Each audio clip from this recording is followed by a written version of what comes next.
नमस्कार दोस्तों, Moni official voice में आपका स्वागत है। आज की कहानी है बेटे बहू ने बूढ़े पिता के हाथ से खाने की थाली छीनी तो पिता ने सिखाया सबक। दोस्तों, अगर आप हमारे चैनल पर नए हैं तो चैनल को अभी सब्सक्राइब कर बेल आइकन को प्रेस करना ना भूलें। हम इस तरह की पारिवारिक कहानियाँ आपके लिए लाते रहते हैं। चलिए तो कहानी शुरू करते हैं। अखिलेश जी अपनी दुकान बंद ही कर रहे थे कि उनकी नज़र सर्दी में ठिठुरते उस व्यक्ति पर जा पड़ी जिसके पास न ओढ़ने को शॉल थी और ना ही स्वेटर, और ठंड में ठिठुर रहा था। अखिलेश जी दूर से उसे देखकर सोचने लगे, कैसा आदमी है, इतनी ठंड में ऐसे ही घूम रहा है, मरना है क्या इसको। अखिलेश जी जैसे ही उसके पास गए वह उसे देखकर चौंकते बोले, अरे रमाकांत, तू यहाँ कैसे, और इतनी ठंड में तेरे पास ओढ़ने को कुछ भी नहीं है, क्या हुआ मेरे भाई। तू रुक यहीं, मैं दुकान में से तेरे लिए कंबल लेकर आता हूँ। बोलकर वे वापस दुकान गए और जल्दी से दुकान से कंबल लाकर रमाकांत जी को उड़ाया। रमाकांत जी का अब ठंड में ठिठुरना थोड़ा कम हुआ और वे अखिलेश जी को आशावादी नज़रों से देखकर रोने लग गए। रमाकांत जी और अखिलेश जी बचपन के दोस्त थे। दोनों एक ही मोहल्ले में साथ में पले बड़े थे। यहाँ तक कि दोनों का स्कूल भी एक ही था। दोनों लंगोटिया यार थे, मगर बड़े होते होते सभी एक दूसरे से बिछड़ चुके थे, और बिछड़े भी ऐसे कि एक अरसा हो चुका था दोनों को एक दूसरे से मिले। आज इतने सालों बाद एक दूसरे को मिलकर दोनों की आंखों से खुशी के आंसू छलक पड़े। अखिलेश जी यहाँ वृंदावन में भगवान के लिए चढ़ाए जाने फूल और हार की दुकान थी। उनकी दुकान बहुत छोटी सी थी, जो बहुत आमदनी तो नहीं देती थी, मगर उनका समय व्यतीत करने का एकमात्र जरिया जरूर थी। उन्हें यहाँ वृंदावन में बसे एक अरसा बीत चुका था, मगर आज उन्हें अपने दोस्त रमाकांत को इस तरह यहाँ देख बहुत हैरानी हो रही थी। रमाकांत जी रोते बोले, भाई क्या बताऊं, मेरे साथ जो घटित हुआ है, भगवान किसी को ऐसा दिन न दिखाए। अखिलेश जी बोले, भाई क्या हुआ है, खुलकर बताओ, मैं कुछ समझा नहीं। रमाकांत जी बोले, मेरे बहू और उसके पिताजी ने 4 धाम यात्रा का प्लान बनाया। बेटे कल्पेश ने अपनी व्यवस्था के चलते यात्रा में आने से मना कर दिया, इसलिए मैंने भी बहू से यात्रा में जाने का मना कर दिया था, मगर मेरी बहू राखी और उसके पिताजी ने मुझे यात्रा पर चलने के लिए बहुत आग्रह किया। बहू बोली, पिताजी आपकी 4 धाम यात्रा हो जाए, इसलिए तो मेरे पापा ने ये प्लान बनाया है और आप ही मना कर रहे हैं। मेरे बेटे बहू का व्यवहार मेरे लिए हमेशा खट्टा ही रहा है, मगर बहू के पिताजी किशोर जी मुझसे हमेशा दोस्ताना व्यवहार करते थे, इसलिए मैं किशोर जी के आग्रह को ठुकरा न सका और इनके साथ यात्रा पर निकल पड़ा। हम लोग जब काशी पहुँचे तब तक तो सब सही चल रहा था, मगर यहाँ वृंदावन में जब हम लोगों के दर्शन हो चुके तो मुझे बहुत थकान लग रही थी। मैं अपने पैरों से चल पाने के हालात में नहीं था, जिस वजह से मैं बैठ गया। किशोर जी और मेरी बहू बोले, आप बैठिए, हम आपके लिए पानी लेकर आते हैं। फिर वह दोनों वैसे गए कि वापस ही नहीं लौटे। मेरे सारे कपड़े, सारा सामान, शॉल, कंबल, पैसे, यहाँ तक कि मोबाइल फ़ोन भी उन्हीं के पास पड़ा हुआ है। मैं अकेला बहुत देर तक उनकी राह देखता रहा। मुझे मेरे बेटे का मोबाइल नंबर याद था, इसलिए मैंने एक राहगीर से फ़ोन मांगकर मेरे बेटे को फ़ोन किया और उसे सारी आप बीती बताई। बेटा बोला, पापा आप वहीं रुकिए, मैं राखी और उसके पिताजी को फ़ोन कर अभी बताता हूँ, आप वहीं खड़े रहना। बेटे के मुंह से प्यार भरे शब्द सुनकर मेरी जान में जान आई। वह राहगीर भी थोड़ी देर मेरे पास खड़ा रहा कि शायद उसके मोबाइल पर मेरे किसी परिचित का फ़ोन आए, मगर ना किसी का फ़ोन आया और ना ही कोई मुझे वापस लेवाने आया। मैं जान गया कि यह सब मेरे साथ जानबूझकर किया गया है, ताकि मैं बेबस होकर बस इन्हीं वृंदावन की गलियों में घूमता रह जाऊं और बेटे बहू का हमेशा मुझसे पीछा छूट जाए। बहू बेटा वैसे भी मुझे पसंद नहीं करते थे। यह सब सुनकर अखिलेश जी भी रो पड़े और बोले, तू फिक्र मत कर, मेरा घर यहीं पास में है, चल तू मेरे घर चल। कहकर अखिलेश जी रमाकांत जी को अपने घर चलने के लिए जिद करने लगे। रमाकांत जी बोले, अखिलेश मुझे मेरे हाल पर छोड़ दे, मैं तुम पर बोझ नहीं बनना चाहता। अखिलेश जी बोले, जब तक तू मेरे साथ नहीं चलेगा मैं भी यहाँ से नहीं जाऊँगा। मगर रमाकांत जी किसी पर अपना भार नहीं डालना चाहते थे, इसलिए वे अखिलेश जी के आग्रह को मना नहीं कर पाए और उनकी बात मान गए। उतने में सामने से आती एक कार देखी जिसमें से अखिलेश जी का बेटा करण उतर कर बोला, पापा इतनी रात के आप यहाँ अपने दोस्त के साथ मिलकर गप्पे मार रहे हैं और हम लोग कब से घर में आपकी राह देख रहे हैं। कम से कम टाइम तो देख लिया कीजिए, वहाँ सुधा भी कब से भड़की हुई है। चलिए आइए मेरे साथ कार में बैठिए। करण इतना गुस्से में था कि अखिलेश जी चुपचाप उसके साथ जाकर उसकी कार में बैठ गए। करण अभी भी गुस्से से अपने पापा को ही देख रहा था।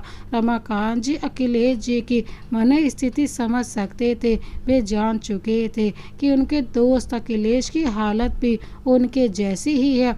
अखिलेश जी जैसे ही घर पहुंचे सुधा भड़क कर बोली, पापा जैसे जैसे आपकी उम्र बढ़ती जा रही है लगता है आपकी बुद्धि सटिया सी गई है। बेचारा करण ऑफिस से थका हारा घर आया और आकर भी उसे आपको ढूंढने निकलना पड़ा और मैं भी ऑफिस से आकर थक गई हूँ, मगर आपको तो अपनी घुमक कड़ी से फुर्सत ही कहाँ है। जब देखो गप्पे मारने के लिए बाहर चले जाते हैं।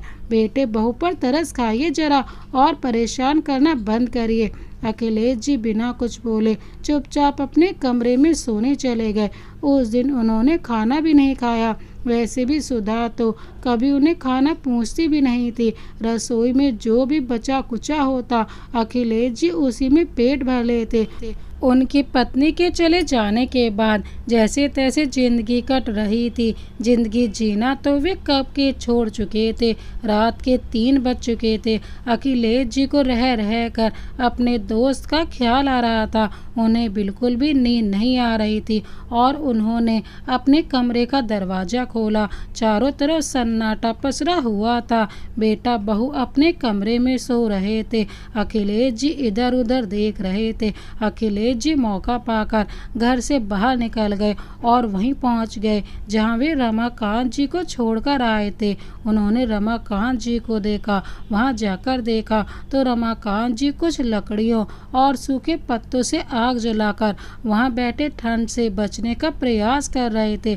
रमाकांत जी ने जैसे ही अखिलेश को अपने पास आते देखा वह चौंक गए कि इतनी रात को अखिलेश वापस क्यों आ गया और अगर इसके बेटे बहू को यह भनक लगी तो वे लोग अखिलेश को कितना कोसेंगे। अखिलेश जी बोले, रमाकांत माफ़ करना, उस समय मुझे तुम्हें यूँ अकेला छोड़कर जाना पड़ा, मगर मैं क्या करता। रमाकांत जी बोले, भाई अखिलेश कोई बात नहीं, मगर तुम्हें इतनी रात वापस यहाँ आना नहीं चाहिए था। अगर तुम्हारे बेटे बहू देखेंगे तो फिर से तुम पर गुस्सा करेंगे। अखिलेश जी बोले, बचपन का दोस्त है तू मेरा, तेरे लिए 2 गालियाँ और खा लूँगा मगर तेरा साथ नहीं छोड़ूंगा। दोनों उस रात थोड़ी देर वहीं बैठे आग सेकते रहे। फिर अखिलेश जी ने अपनी दुकान खोली जिसमें जाकर वे लोग सो गए। दूसरे दिन सुबह जब करण और सुधा को अखिलेश जी घर में कहीं नजर नहीं आए तो उन्हें लगा शायद अखिलेश जी बाहर टहलने गए होंगे। दोनों को ड्यूटी पर जाना था, इसीलिए वे दोनों घर की चाबी पड़ोसी को देकर ऑफिस चले गए। थोड़ी देर बाद अखिलेश जी रमाकांत जी को अपने घर लाए और बोले, आज मैं तुझे अपने हाथों से बनी चाय और खाना खिलाऊंगा।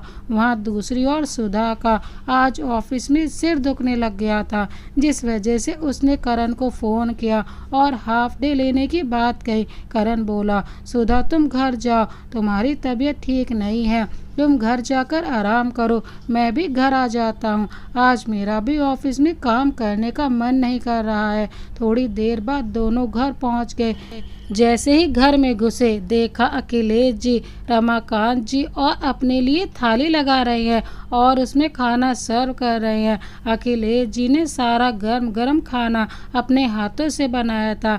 यह देखते ही सुधा ने दोनों वृद्ध दोस्तों की थालियां छीन कर कहा, वाह पापा जी, हमारी पीठ पीछे आपने घर में यह ड्रामा लगा रखा है। हम दोनों पति पत्नी ऑफिस कमाने जाते हैं और आप घर में यहाँ मजे कर रहे हैं। करण बोला, पापा मेरा घर कोई धर्मशाला नहीं है जो आप रास्ते से किसी भी भिखारी को यहाँ ले आए और हमारे घर में खाना खिलाएं।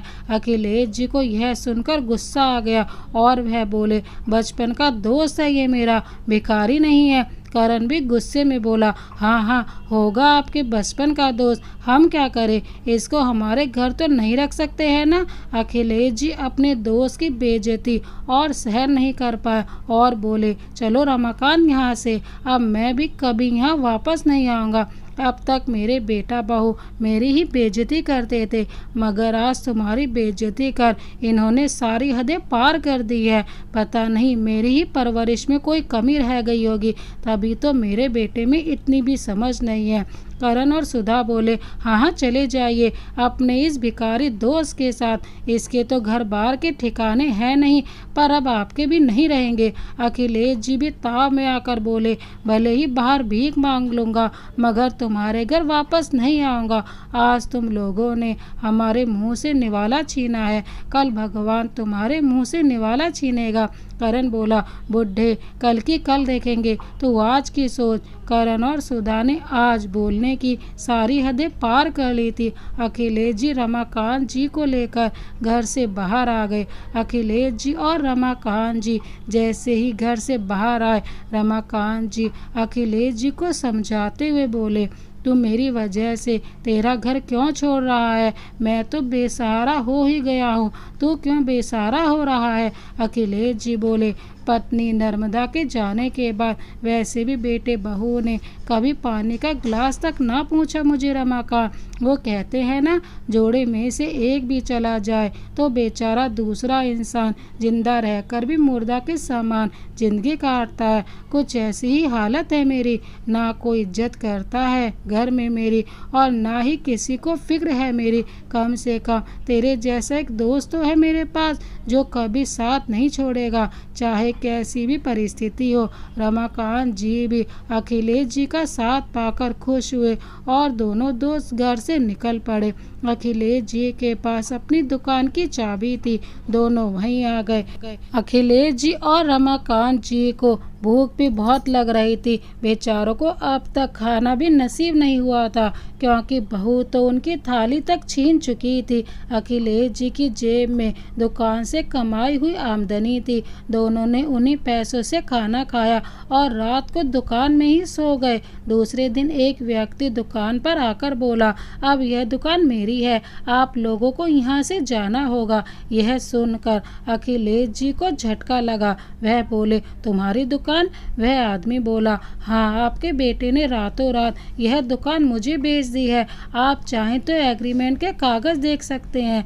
एग्रीमेंट के कागज देख भगड़कते हुए अखिलेश जी करण से मिलने पहुंचे और बोले, तुम्हारी इतनी हिम्मत, तुमने मेरी दुकान बेच दी जो एकमात्र मेरा कमाने का और रहने का जरिया थी। करण बोला, पापा आप जिस अकड़ से यहाँ से गए थे वह अकड़ छीन ली मैंने आपसे पहले ही कह दिया कि मेरा घर मेरी दुकान धर्मशाला नहीं है। अब आप भी आपके दोस्त की तरह भिखारी हो गए हो। लो कटोरा और दोनों भीख मांगो। जिस दुकान का टशन दिखाकर आप घर से निकले थे, मैंने और सुधा ने सोचा क्यों ना आपसे आपका टशन छीन लिया जाए, फिर देखते हैं आप वापस यहाँ हाथ फैलाने कैसे नहीं आते हो।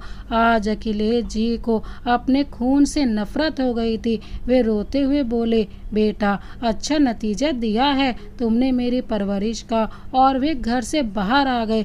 जहाँ रमाकांत जी सब कुछ सुन चुके थे, दोनों ने मिलकर फैसला किया दोनों कुछ नया काम धंधा करेंगे।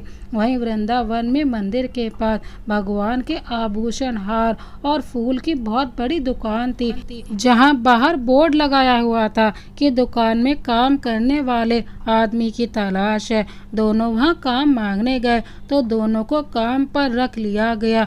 ये देखकर रमाकांत जी और अखिलेश जी को बहुत खुशी हुई। वह दुकान एक सेठ और सेठानी मिलकर चलाते थे। अखिलेश जी और रमाकांत जी ने जब बताया कि उनके रहने का कोई ठिकाना नहीं है तो सेठ सेठानी ने उन्हें रात अपनी दुकान में सोने सोने की इजाज़त दे दी। सेठ सेठानी की दुकान बहुत अच्छी चलती थी। अखिलेश जी और रमाकांत जी दुकान में खूब मेहनत करने लगे। सेठ सेठानी अच्छे होने के साथ साथ इतने दयालु थे कि हर शनिवार वहाँ मंदिर के पास बैठे भिखारियों को खाना भी खिलाते थे।